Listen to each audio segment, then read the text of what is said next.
Businessman Opinion. Mitra Bisnis, KPK mewacanakan untuk menempatkan terpidana koruptor di Lapas Nusa Kambangan agar lebih menakutkan dan memberikan efek jera.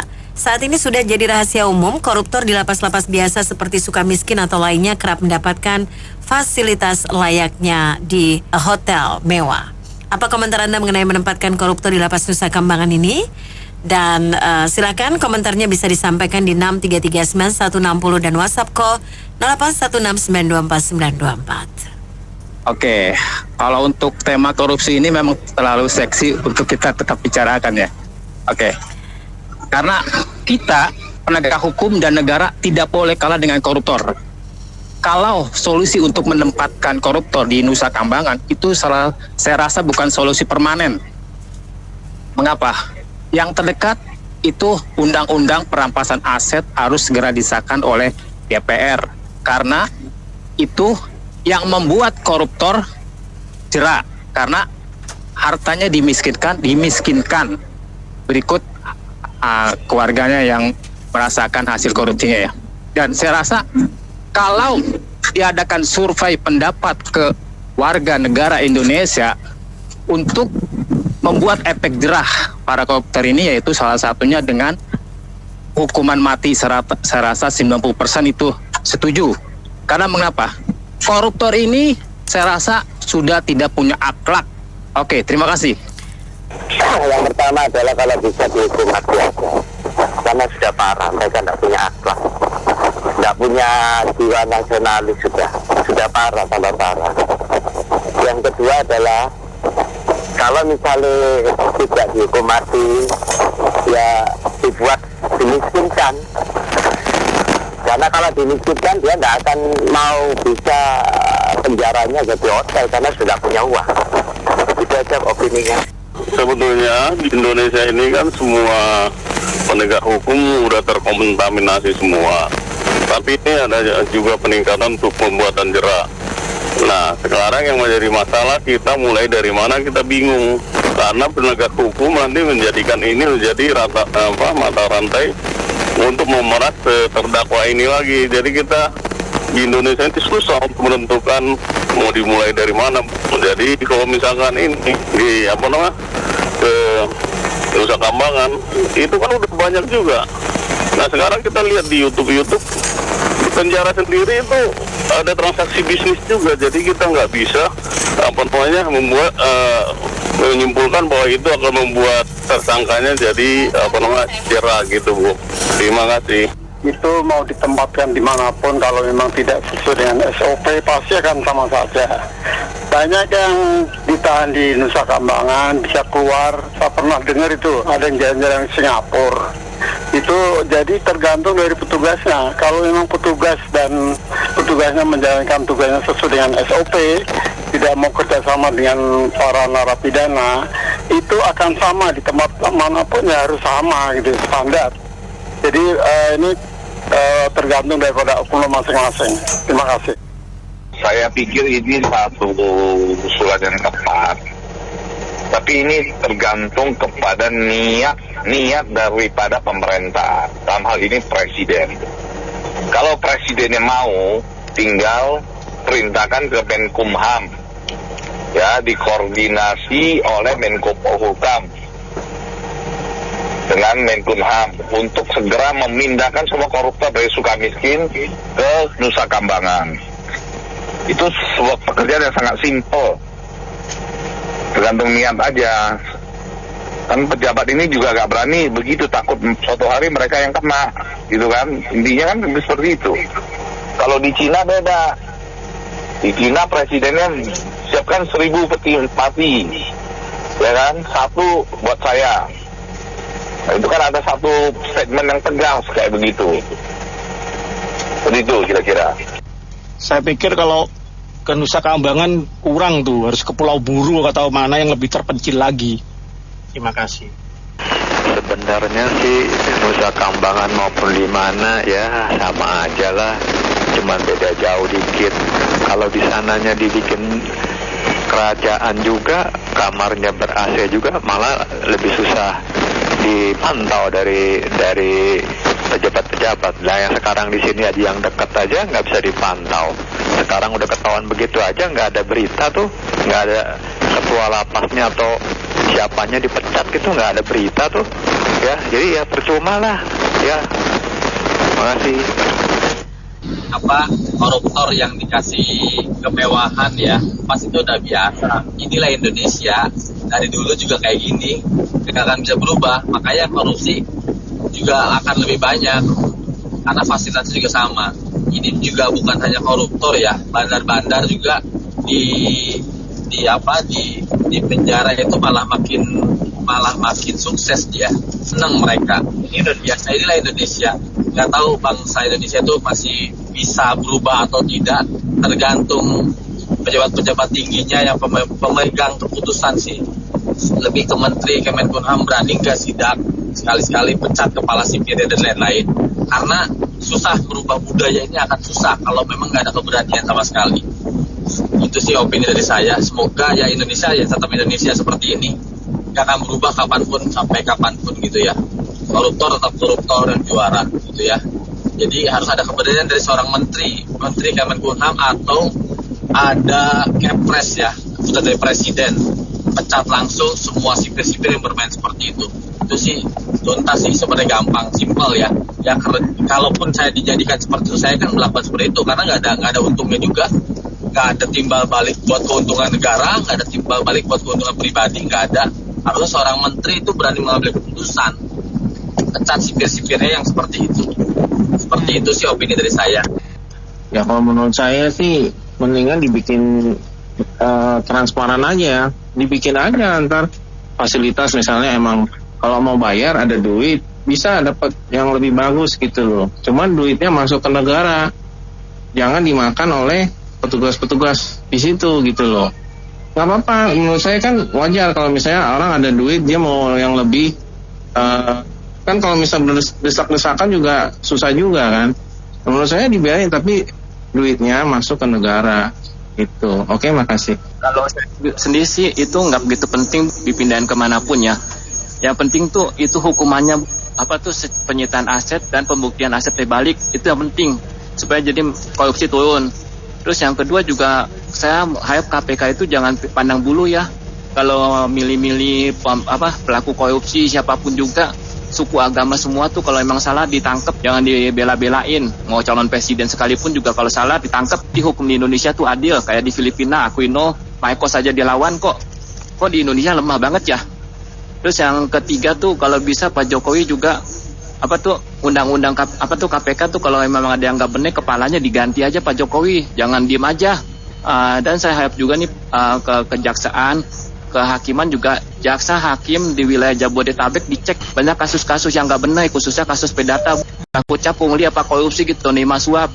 Jangan didiamin terus, tolonglah kepala kejaksaan, kehakiman semua itu turun tangan, anak buahnya nggak benar di wilayah Jabodetabek tolong ditangkepin supaya Indonesia pengadilannya bagus dan bebas dari korupsi. Buat apa capek-capek dibina ya, istilahnya dibina. Lebih baik dibinasakan aja. Lebih baik pemerintah fokus pada seluruh rakyatnya lain yang bekerja keras memperjuangkan hidupnya dengan cara yang halal gitu aja sih.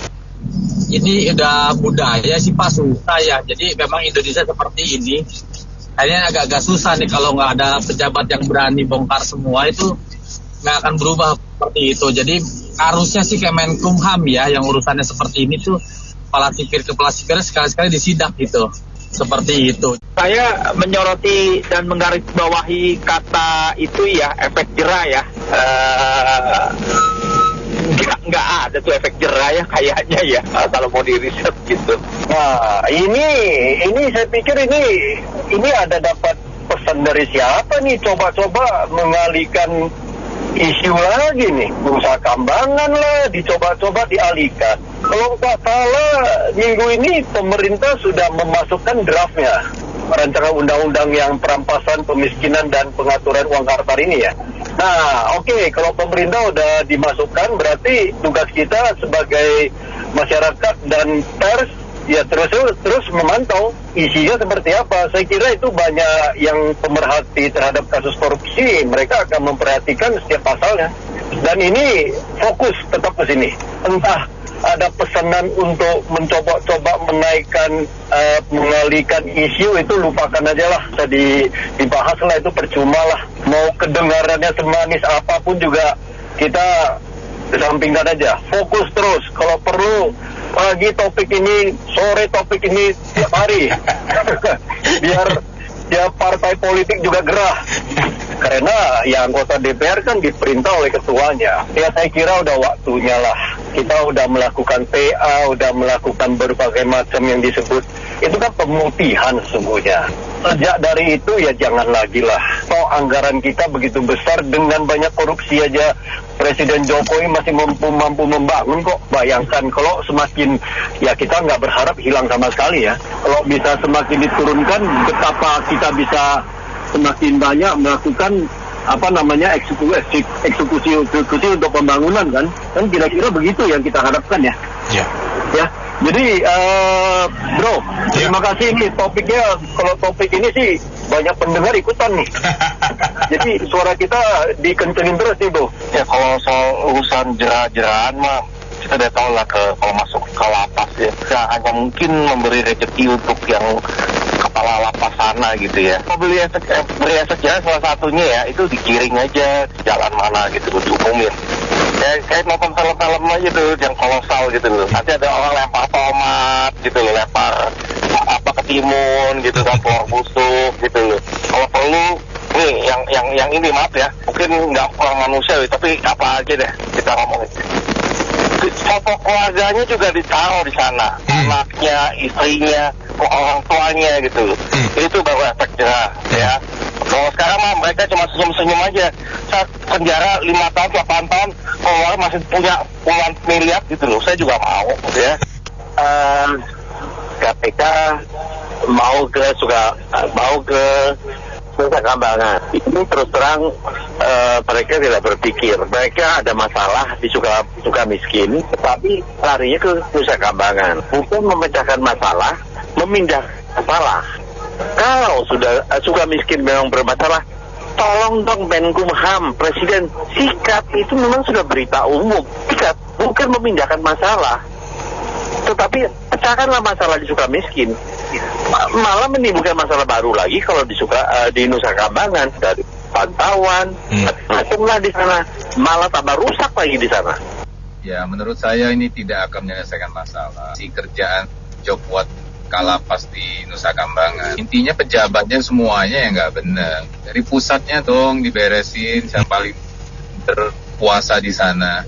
Yang paling benar KPK, cari lahan, bikin lapas KPK. Mereka yang bertanggung jawab. Siapa yang dia masukin ke penjara, dia jaga. Kita percaya KPK, KPK-nya yang bikin. Jangan kasih yang gitu-gitu lagi. Hitungnya sama. Emang nggak bisa kabut, lama susah lagi diinspeksi jauh begitu. Gitu. Kalau hanya memindahkan tahanan itu biaya buat negara jadi besar. Namun untuk menjamin bahwa di Nusa Kambangan tidak ada penyalahgunaan ya, misalnya tidak ada keluarga yang datang naik helikopter, naik kapal, kemudian si terpidana pun di sana tidak mendapatkan fasilitas layaknya hotel tadi, belum tentu juga kita. Saat kita bicara pada saat sore hari ini, kita nggak tahu juga kelakuan dan situasi case by case yang terjadi di Nusa Kambangan karena media tidak ke sana, lembaga swadaya masyarakat dan bahkan pengawasan pemerintah juga minim jadinya di sana. Sangat betul-betul bergantung pada kepala lapas, akhlak dan integritasnya gitu. Dan kalau kita bergantung pada akhlak integritas orang per orang, kita kan udah tahu lah hasilnya ya, pasti kecewa berat gitu. Nah, saya pikir yang KPK bisa lakukan itu tidak usah memikirkan tentang pindah-memindahkan itu, tetapi kan dalam kasus korupsi KPK itu bisa menangkap dan menuntut. Nah, jaksa-jaksa KPK ini minta tolong, kalau menuntut para koruptor itu tuntutlah seberat-beratnya. Tuntut untuk hukuman mati, hukuman seumur hidup, dihilangkan hak politiknya untuk 5 tahun ke depan, perampasan aset dan sebagainya yang bisa dijuntokan ya atau ditambahkan dalam satu pasal. Jadi berikanlah pasal yang berlapis dan tuntut seberat-beratnya. Jika di pengadilan negeri itu dia diberi tuntutan ringan, pastikan banding itu berlangsung. Banding lagi sampai ke pengadilan Mahkamah Agung. Nah, itu adalah domainnya KPK karena jaksanya jaksa KPK sendiri. Kalau itu KPK udah lakukan, then fine. Kalau itu KPK belum maksimalkan, jaksanya juga banyak jaksa yang kalau udah ke arah di pengadilan tinggi, pengadilan negeri justru udah tidak mau banding lagi, ya kita usah ngurusin penjara, KPK urus sendiri dulu aja dengan jaksa penuntutnya. Terima kasih. Menurut saya ini agak aneh ya, agak aneh karena KPK alasan memindahkannya adalah karena di lapas sekarang ini banyak fasilitas mewah, nggak semestinya ya. Seharusnya kalau KPK tahu bahwa itu terjadi, ada fasilitas-fasilitas mewah yang untuk koruptor itu yang dilakukan adalah pertama menangkap ke lapas gitu. Saya belum pernah dengar ada KPK menangkap kepala lapas gitu karena terlibat pemberian fasilitas kepada koruptor gitu.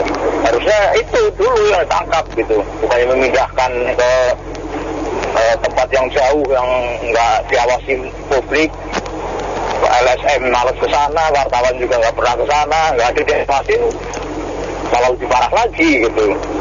Ya, dulu ada tuh orang Kemenkumham gitu ya yang rajin sidak lapas gitu. Kalau nggak salah Pak Kini Indrayana atau siapa gitu. Cuman lama-lama beliau sendiri nggak kuat menahan itu backingan koruptor itu, akhirnya ya dia mental gitu. Terus suka miskin di sana sama di luar ya sama aja yang koruptornya, ya kan? Kalau bisa sih koruptor kalau udah bersalah suruh bersihin Tamrin Sudirman sepanjang jalan tiap pagi jam 10, jam 9 suruh bersihin sampai jam 10 sepanjang Tamrin Sudirman gitu. Jadi semua orang lihat, pasti orang jelas siapa mau korupsi lagi di TV dia.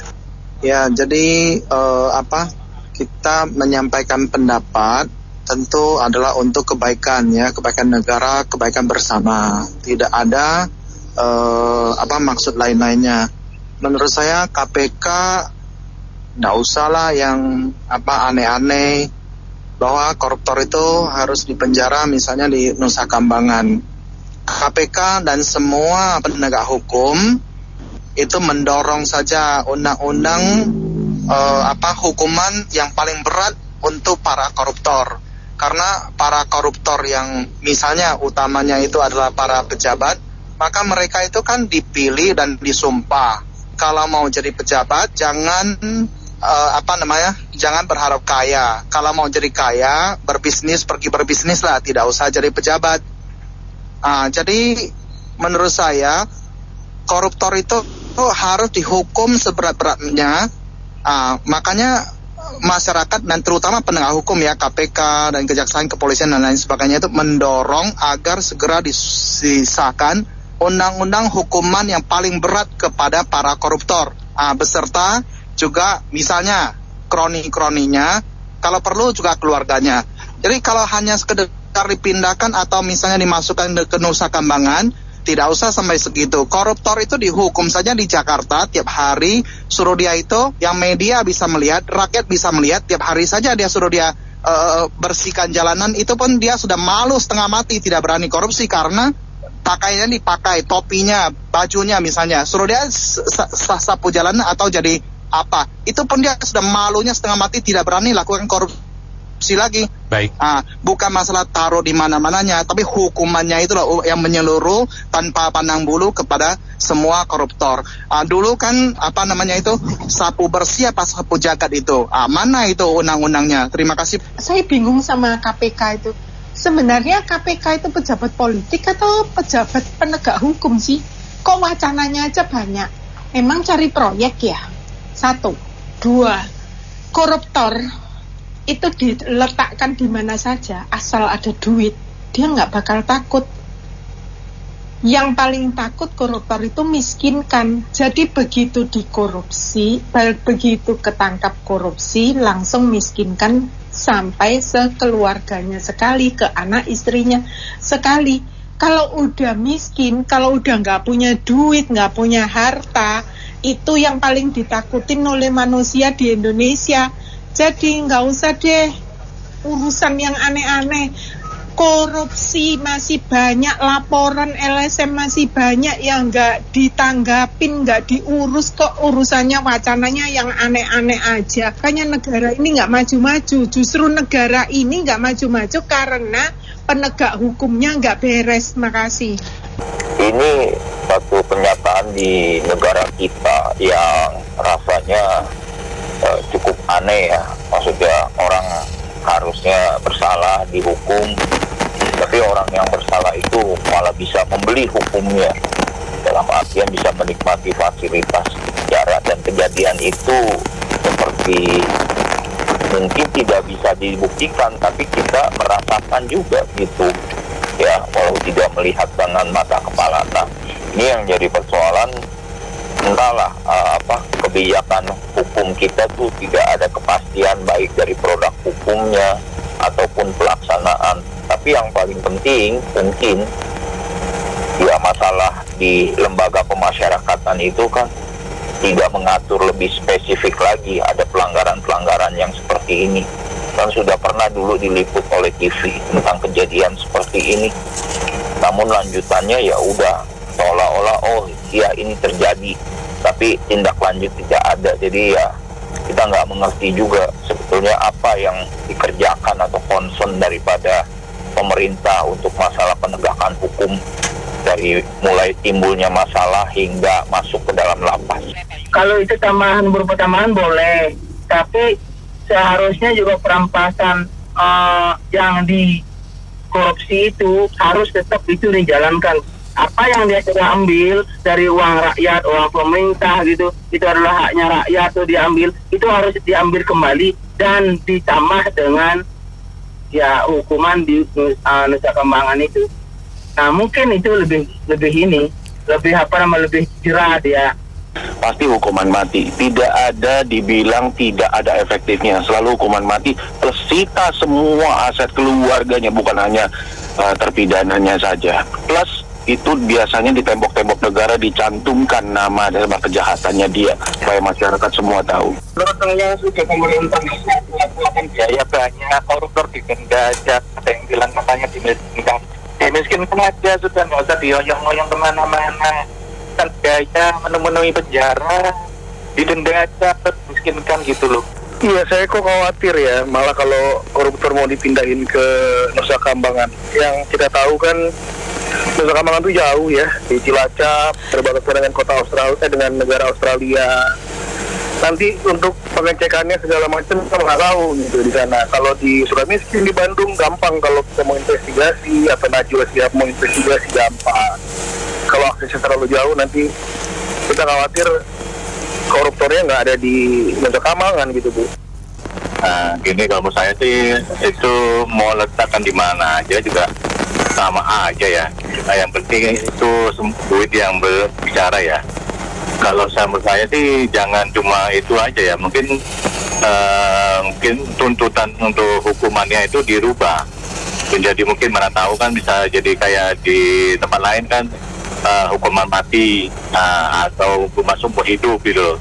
Sama untuk perampasan hartanya untuk keseluruhannya juga. Jadi istilahnya membuat efek jerah bagi dia sama bagi keluarganya. Itu aja sih. Saya pikir sama dengan pada pertama, tidak membuat jerah kemungkinannya walaupun dipindah ke Nusa Kambangan, karena yang membuat jerah itu pertama hukumannya berat, misalnya hukuman mati dan miskinkan.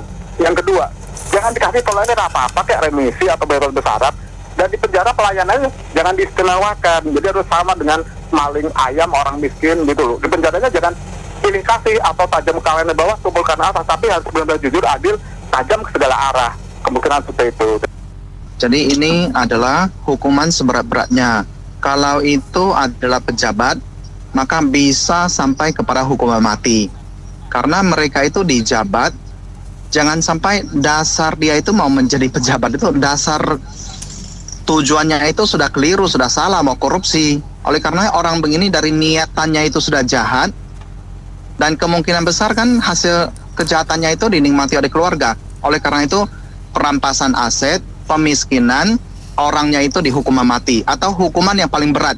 Itu baru bisa ada efek jerah, bukan masalah dipindahkan kemana-mana, kecuali dipindahkan sampai ke Amerika.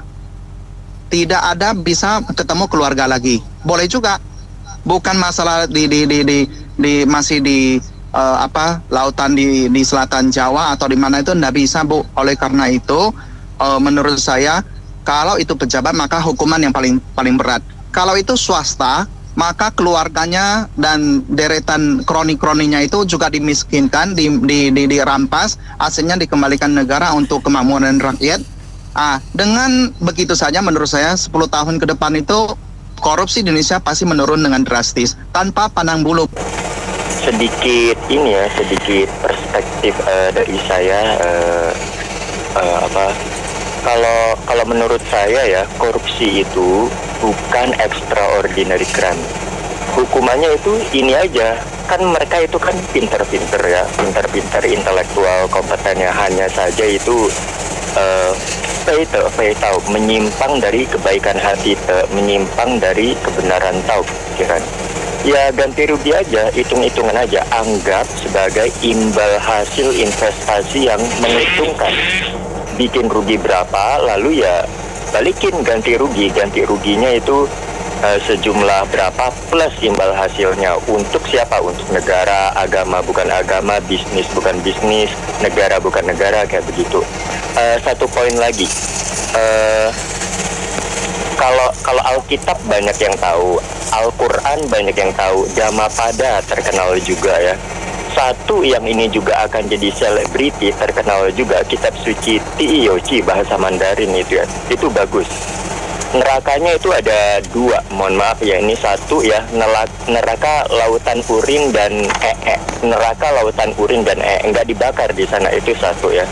Lalu satu lagi neraka kumbang beracun, itu tertulis kayak begitu ya, korupsinya itu saya hitung ya 12.000 berapa gitu uang Taiwan, nggak sampai berapa juta rupiah, nggak sampai 1 miliar, jauh dari 1 miliar ya, itu di kumbang beracun ya. 2 poin itu. Nah ini seharusnya KPK, Korps Pemberantasan Korupsi harus tahu juga kitab suci Tiyoci itu. Kalau Alkitab, Al-Quran, Dhammapada banyak yang tahu kan. Nah sekarang Tiyoci itu artinya mengenang kunjungan ke neraka. Itu nanti bakal jadi selebriti terkenal lah. Ya, jadi saya pribadi ya itu tidak begitu setuju itu kalau korupsi itu tidak dikategorikan sebagai extraordinary crime yang hanya didenda-denda saja. Emangnya dia itu pinjaman bunga bank didenda, ataupun misalnya kurang bayar pajak didenda? Enggak demikian. Korupsi itu menyengsarakan seluruh rakyat Indonesia. Tikus-tikusnya itu harus diberantas sampai hukuman berat yang seberat-beratnya. Bukan karena karena hari itu kan Menko kita kan sudah mengatakan kalau di Indonesia itu tidak korupsi, maka satu rakyat Indonesia itu mungkin kita tidak tahu angka dari mana, itu mungkin satu orang itu bisa 20 juta, 30 juta penghasilannya. Dan harusnya Indonesia itu negara makmur.